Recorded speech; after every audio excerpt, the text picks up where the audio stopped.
그 한 면, 거의 2면 가까이를 탈탈 털어가지고 최고로 띄웠죠. 예, 이재명 그에게서 착하지 않은 노무현을 본다 했나?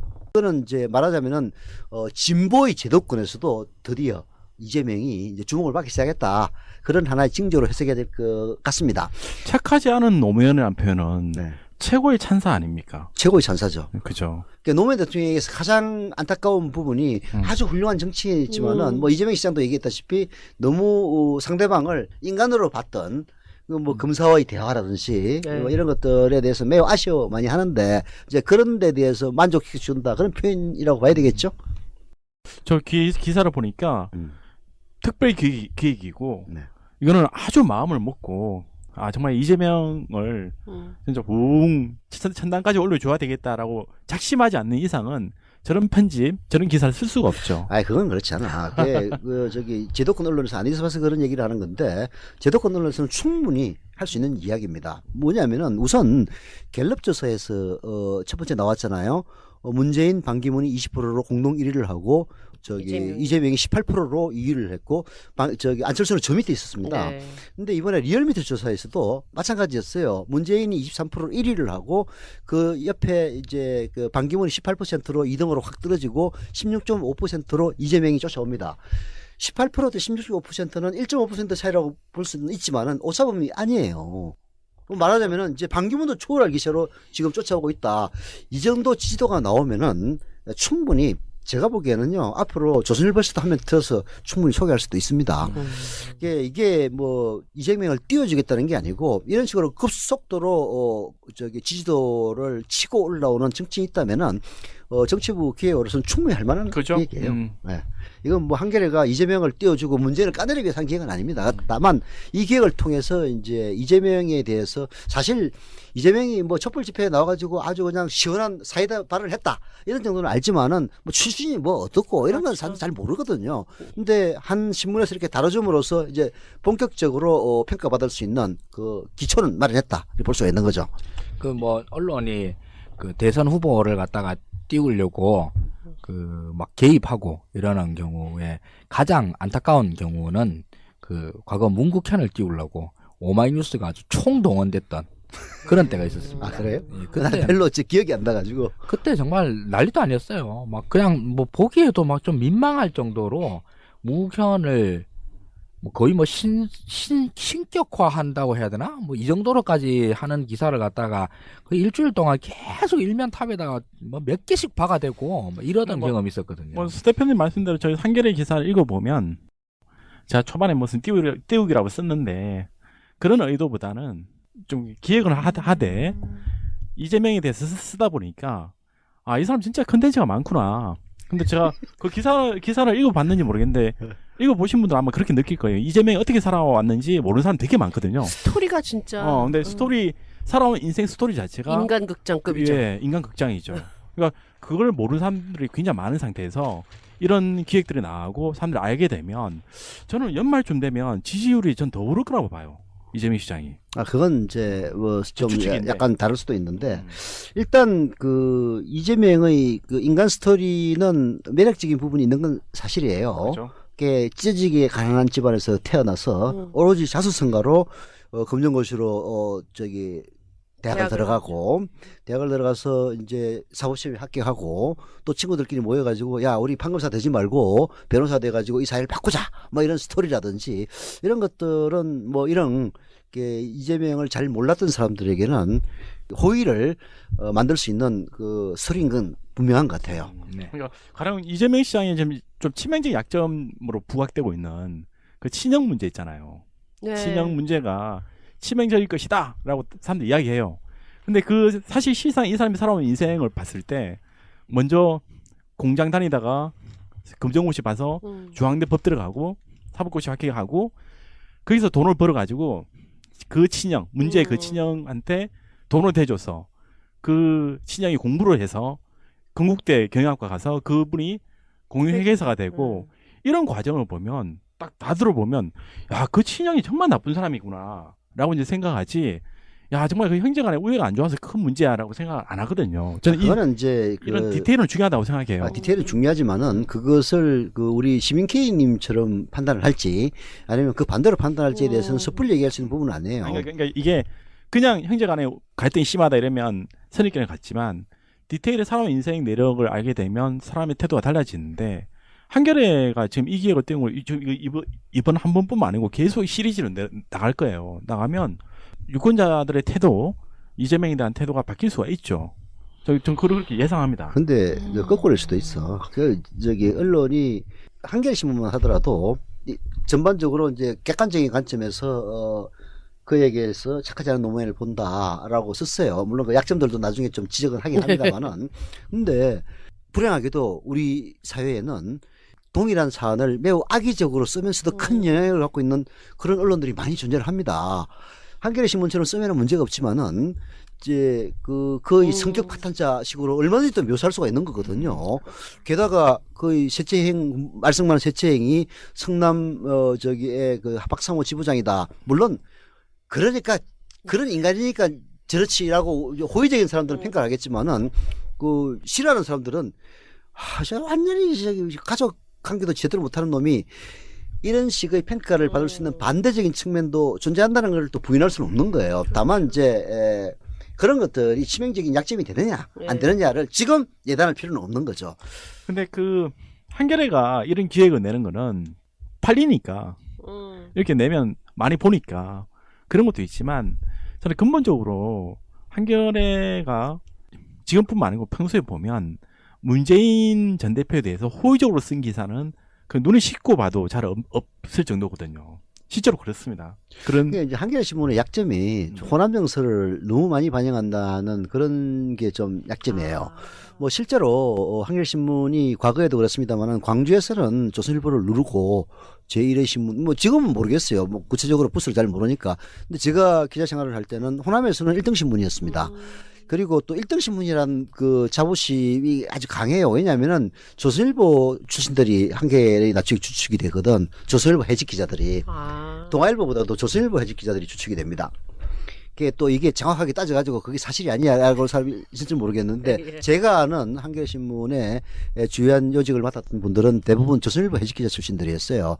그래서 뭐 조선일보가 갖고 있는 자부심을 한겨레 이제 말하자면 진보의 조선일보 이런 식의 이제 있긴 있는데 여하튼 호남적인 색채가 매우 강하다 보니까 문재인이 갖고 있는 호남의 반문재인 정서가 신문에 알게 모르게 반영이 되는 그런 측면이 있죠. 호남에서는 지금 이재명 지지율이 1위라고 그러죠. 네. 지금 호남도 그렇고 부산도. 그래요? 부산도 이재명이 지금 1위로 나오는 상황인데. 지금 뭐 요번 주에 나온 새로운 여론조사에서는 이재명 지지율이 팍 빠졌어요. 빠졌습니까? 네. 어디 조사죠? 한번 소개해 주시죠. RN 서치라고 하는데고요. RN 리서치. 네, 그냥 RN 서치 나오네요. 그런데 지난주까지만 해도 문재인 25.5 이게 지난주입니다. 지난주. 그리고 반기문 18.2, 이재명 18.1 고의 동률 2, 3등이 근데 뭐 똑같다고 봐야 되죠. 이랬었는데 문재인은 1.1% 더 올라서 26.5가 됩니다. 1%가 더 올라서 문재인은 올랐는데 반기문이 여기서 이 조사에서 팍 오릅니다. 18.2에서 21.9로 오르고요. 그리고 이재명 시장은 18.1이었잖아요. 이번에 15.5로. 그러니까 딱 이재명에서 빠진 숫자만큼 반기문으로 옮겨갔어요. 또 그렇게 볼 수는 없지. 아니, 근데 뭐 어떻게든 모르겠는데 아무튼 그만큼의 수치만큼이 다 이동이 된 거죠, 사실. 뭐 물론 이런 얘기는 있어요. 심지어는 새누리당 지지자들도 이재명이 괜찮다고 생각하는 사람들이 있다. 꽤 많죠. 뭐 이런 얘기는 있죠. 그런데 그렇다고 해서 이재명에서 빠진 지지가 반기문으로 갔다고 속단하는 그거는 좀. 아니, 근데 수치는 그렇게 나왔습니다. 근데 여론조사 제일 좀 이렇게 잘 볼 수 있는 방법은 한 회사가 계속했던 추세를 봐야 되는데. 뭐 우리가 많이 인용하는 게 리서치 뷰니까 아니지 리얼미터지. 리얼미터. 리얼미터 많이 인용하니까 리얼미터를 보면 어쨌든 이 양반이 그 이재명 시장이 상승세인 건 분명하다. 이번 주까지는 계속 올라왔어요. 다음 주가 좀 이상물 궁금해지는데 여하튼 이제 이재명의 현재 지지율이 이 뭐 촛불 전국 탄핵 전국 때문에 생긴 건 분명하고 그 이전에 별 볼일 없었으니까 이것이 더 지속될 것이냐 지속되지 않을 것이냐에 대해서도 이견이 분분해요. 그거는 이제 지켜보면 뭐 답이 나올 얘기니까. 그러나 저는 이제 일단은 진보 진영에 문재인 전 대표가 갖고 있지 못한, 그러나 부정적이지는 않은 그런 강점으로 지지도를 많이 갖고 있는 후보가 있는 것이 뭐 문재인 전 후보에게도 결코 나쁘지는 않다. 더 폭넓게 얘기하면 야권 진영의 지지자들에게도 진짜 나쁘지는 않다. 뭐 이런 생각은 하죠. 예를 들어서 안철수가 2등 하는 것보다는 훨씬 낫다 이런 얘기예요. 그러니까 뭐 한겨레 신문의 호남 정서라서 문재인에 대해서 좀 비호감이다. 기사를 보면 사실 비호감은 틀림없으니까. 근데 호남 정서다 이렇게 전 평가하는 것보다 그러면 너무 한겨레를 디스한 것 같고, 제가 봤을 때는 이쪽에 그것도 순수하게 제 느낌이지 한겨레 신문이 뭐 그죠. 명확하게 그렇다는 얘기는 아닙니다. 그것도 괜히 오해하지는 마세요. 한겨레 등 전체 야권 지지자들이 이재명 축으로 옮겨가는 이유 중에 하나가 저는 그거라고 생각해요.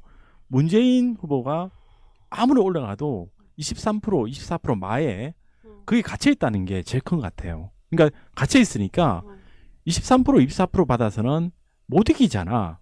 라는 이제 공식을 갖는 거죠. 그렇게 해석하는 사람들이 다른 대안이 없을까 하다가 이재명 쪽으로 저는 흐름이 간다고 봐요.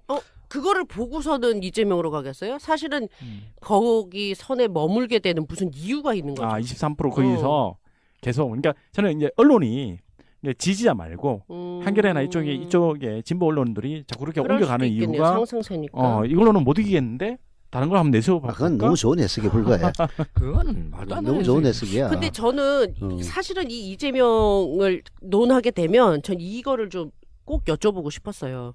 그러니까 저는 이재명 시장님을 참 좋게 생각해요. 이분은 다른 야권 후보가 갖지 않은 정말 그런 강점이 있어요. 조금 불안한 점도 솔직히 있지만 워낙 이제 강한 말씀들을 하시기도 하고 저돌적이잖아요. 근데 요번에 이분이 이제 비문연대 팀플레이 그걸 이제 어떻게 표현을 해야 될지 모르겠는데 그렇게 이제 그 김현정의 뉴스쇼에서 인터뷰를 했단 말이죠. 인가요? 네. 예, 제가 어제 봤군요. 원순영님과 함께 국민 승리의 길을 가겠습니다. 네. 나는 늘 팀플레이를 말한다. 내가 아니라 우리가 이겨야 한다. 비 내리는 국회 앞에서처럼 원순형님과 함께 같은 우산을 쓰며 국민 승리의 길을 가겠다. 네. 이게 무슨 의미입니까? 저는 그냥 그대로입니다. 그러니까 제가 일부에서 그럼 박 시장하고 둘이서 뭐 어떻게 해보겠다는 거 아니냐 이런 오해를 한 것 같은데요. 저는 뭐 지금 안희정 지사님하고도 이제 그런 얘기 지금 나누고 있고, 예. 좀 김부겸 의원하고도 얘기할 거고, 또 뭐 문재인 후보는 지금 제일 앞서시니까, 뭐 거긴 또 얘기를 해봐야 되겠지만, 저는 다 합쳐서 팀이 이기는 게 정말로 중요하고, 우리는 우리의 욕심을 채우기 위해서 정치하는 게 아니라 국민들의 뜻을 대리하는 머슴들이기 때문에 어쨌든 주인이 이길 수 있도록 머슴들은 노력을 해야지 이 머슴이 이기려고 노력하면 안 되지 않습니까? 그러면 이제 대선 인정받거든요. 예, 그럼 이제 대선 국면 오게 되면 본격적으로 시작이 되면 비도 오고 눈도 오고 막 갖가지 것들이 쏟아질 텐데 네. 일단 박원순 시장하고는 같은 우산 쓰시는 거고 그 우산 경쟁도 하겠죠. 그 우산 안에서 또 경쟁도 해야죠. 우산 안에서 경쟁도 하고. 그럼요. 밀어내기도 하고 하겠지. 그러니까 박원순 시장하고는 그 부분에 대해서는 합의를 보신 거고 교감을 하신 거고. 같이 한다. 그리고 팀 플레이 해야 된다. 서로 인정하고 역할을 분담해야 되고 그리고 MVP가 누가 될지 즉 최종 승자가 누가 될지는 국민에게 맡기자. 그 우산 안에 안희정, 김부겸 후보도 다 모실 겁니까? 초대하는 제가 모시는 건 아니고 제가 그 안에 들어가야죠. 또 뭐 안희정 지사의 우산 안에도 가보고 뭐 김부겸 의원 우산도 들어가고 그리고 결국은 그 다 합쳐서 하나의 또 공동체 팀을 만들어야죠. 국민을 위해서 뛰는 머슴들의 팀. 팀 플레이 하겠다. 네. 그럼 상황에 따라서 다른 한 사람을 위해서 다른 한 사람이 밀어주는 뭐 이런 단일화의 가능성도 있는 거네요. 저는 그게 국민들이 만들어줄 거라고 봐요. 이게 이 정치인들이 아무리 뭐 자기 입장에서 뭘 하려고 해도 사실 안 됩니다. 이번에 이런 촛불 국면에서 다 경험하지 않습니까? 이게 아무리 뭘 한다고 해서 국민들이 다 그 결정하는 거지. 정치적 행동이나 뭐 언론들의 뭐 어떤 뭐 이런 보도나 이런 걸로 국민들이 이렇게 왔다 저렇게 왔다 하지 않습니다. 국민들이 당연히 국민의 여론에 따라야죠. 근데 그 글만 보면 사실은 무슨 한우산에서 문재인을 제외하는 한우산에서 뭐 모여서 하는데 이게 어떻게 읽어보면 문재인 빼고 우리끼리 뭉치자처럼 보이기도 하고, 어떻게 보면 정말 이재명 시장의 그 변호처럼, 자기가 이제 자기 변명한 것처럼 그 뜻은 또 아닐 수도 있는 건데, 괜히 언론에서 좀 이렇게 곡해서 그렇게 했나? 사람들이 그건 또. 곡해고 이간질이야. 이게 이재명은 이 말의 진위가 어떤지는 우리가 알 수가 없지. 속으로는 뭐 문재인 뒷사기 위해서 그 얘기를 했는지 아니면은 변명하는 걸리니까 변명하는 것인지 그건 알 수는 없어요. 그러나 최소한 이재명은 지금까지 이런 일련의 일이 있을 때마다 우리 편에게 총질한 일은 없었어요. 그렇죠. 그럼 그렇죠. 그건 맞는 일이라고. 그러면은 자기가 좀 컸다고 예를 들어서 문재인을 이기기 위해서 그렇게 했다면 그건 자기 죽을 짓 하는 거야. 그래서 제가 그런 거예요. 그러다가 거기다가 또 저 안희정 지사님이 이제 거기에 이렇게 대응하는 저기를 올렸잖아요. 처음에는 저는 뭐 비문연대니 이렇게 딱 그 언론 헤드라인을 보고서는 아, 이것들이 조작질 시작하나 했어요. 근데 그 내용을 직접 이제 그 방송을 듣지는 않고 이 글로 봤단 말이죠. 뜻이 애매모호한 거예요. 그랬는데 안희정 지사가 딱 그렇게 치니까 혹시 이건 이제 저의 나쁜 선입관인데 혹시 이 사람이 치고 올라가니까 욕심을 갖기 시작해서 경고망동하나? 그 내가 갖고 있었던 어떤 불안감이 이런 식으로 표출이 되나 싶었는데 그러고 나더니만 막 페북이나 좀 날린 거예요. 우리 안에서. 그래서 제가 그래도 여기 다른 분들은 이쪽으로는 나름 전문가시니까 어떻게 이걸 해석을 하고 이해를 해야 되는 것인가. 이게 이제 뭐 일희일비하고 말 한마디 한마디에 물고 늘어지는 것이 극렬한 지지자들이 가장 나쁜 표단 중에 하나죠. 아니 이재명 시장이 실제로 나쁜 마음을 갖고 있다 손 치더라도 그렇게 표현을 하겠어요? 상식으로 생각해 보십시오. 뭐 무슨 또라이도 아니고. 이재명 시장이 해온 지금까지 일련의 행보들을 보면은 정상적인 이성을 갖고 있는 사람이에요. 약간 과격한 은사를 뱉는 사람이긴 하지만은 그리고 이런 탄핵 정국을 통해서 지지를 얻을 수 있었던 것도 나름대로 일관성을 가지고 최소한 우리 편한테 총질하는 그런 짓은 안 했기 때문에 지금 그렇게 되는 거거든요. 근데 우산론 가지고 안희정 전 지사가 서로 말다툼을 하던데 난 그건 별로 크게 의미를 두진 않아요. 만약 이재명 시장이 진짜 안희정 지사가 생각하는 그런 식의 짓을 앞으로도 계속 한다면은 지도 금방 떨어질 겁니다. 너무 그렇게 그런 문제에 대해서 일일비할 필요는 없다라고 생각을 해요. 큰 틀에서 보면은 아까 이제 문재인 전 대표가 한 3~4%에서 더 이상 안 올라간다고 얘기를 했는데 야권의 속성을 보면 너무나 당연한 거예요. 그건 이상한 게 아니라고. 야권에는 대처제들이 많이 존재를 합니다. 쉽게 얘기해서 과거에 가장 강력한 대체자는 안철수였어요. 그리고 안철수만큼은 못하지만 박원순도 있었고 안희정도 있었고 그때 이재명도 존재는 했단 말이에요. 심지어는 손학규도 있었다고. 그게 손학규는 빼더라도 나머지는 시기의 문제가 있을 뿐이지 다 대통령을 할 만한 사람이고 우리가 비토할 사람들은 최소한 아니란 말이에요. 이런 상황에서는 지지도가 분산되기 때문에 이게 50% 60% 치고 올라갈 수가 없어. 이거는 후보가 단일화된 다음부터의 일이지 그 이전에 23%를 한계라고 표현하는 것은 온당치 않다는 얘기죠.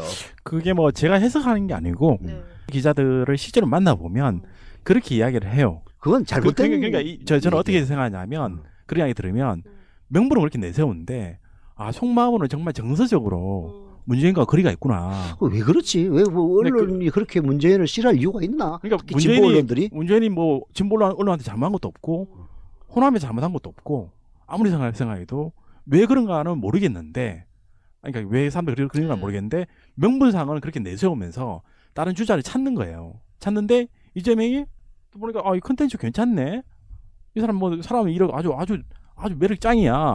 하고 해서 이렇게 열심히 이런 기획 기사를 쓰고 근데 저는 지금 남들이 잘 모르는 이야기 하나 꺼내자면 지난해 문재인이 영입 전국을 펼치면서 온라인 당원들이 한 5만 명인가 이게 가입했잖아요. 그 과정에서 가장 덕을 본 사람은 문재인이 맞죠. 그리고 이재명 시장도 덕을 봤어요. 이재명 시장 측이 이걸 알아줬으면 좋겠는데 온라인 당원들은 절대 문재인 절대 지지자들이 아니에요. 절대 지지자. 제가 봤을 때는 오히려 이거는 온라인 당원 그 당시에 가입했던 사람들은 오히려 반반으로 봐야 된다. 문재인 반, 이재명 반 이런 느낌으로 갈 정도로 그 지지도가 높다. 그래서 굳이 뭐 탈당하고 저 밖에서 뭐 개방형으로 하겠다 이런 이야기 꺼낼 필요도 없고 당내 선거를 해도 이재명이 유리할 수도 있다라고 공정한 검증을 받을 수 있다. 그렇게 좀 보고 근데 그 과정에서 뜻밖의 유탄을 맞은 사람이 안희정 지사라고 생각해요. 안희정 지사가 만약 온라인 당원들이 15만 명씩 안 가입했고 그전 문재인 박지원 당대표 선거 때 그 당원 그대로 치렀으면 안 지사가 상당히 높은 경쟁력을 가졌을 거라고 보거든요. 왜냐하면 당원들이나 당직자, 당 인사들은 안희정은 정말 좋아요. 안 지사가 당에 보인 충성, 당에 보인 애정 이런 것 때문에 그러니까 그 문제 비문 당원들, 이렇게 문재인을 별로 안 좋아하는 당원들 이런 사람들은 저는 안희정을 쏠렸을 거라고 보는데 올해 지금 온라인 당원들이 많이 들어옴으로 인해서 이재명 시장이 더 유리한 구도가 됐다는 보거든요. 제 더민주당 특파원의 얘기였습니다.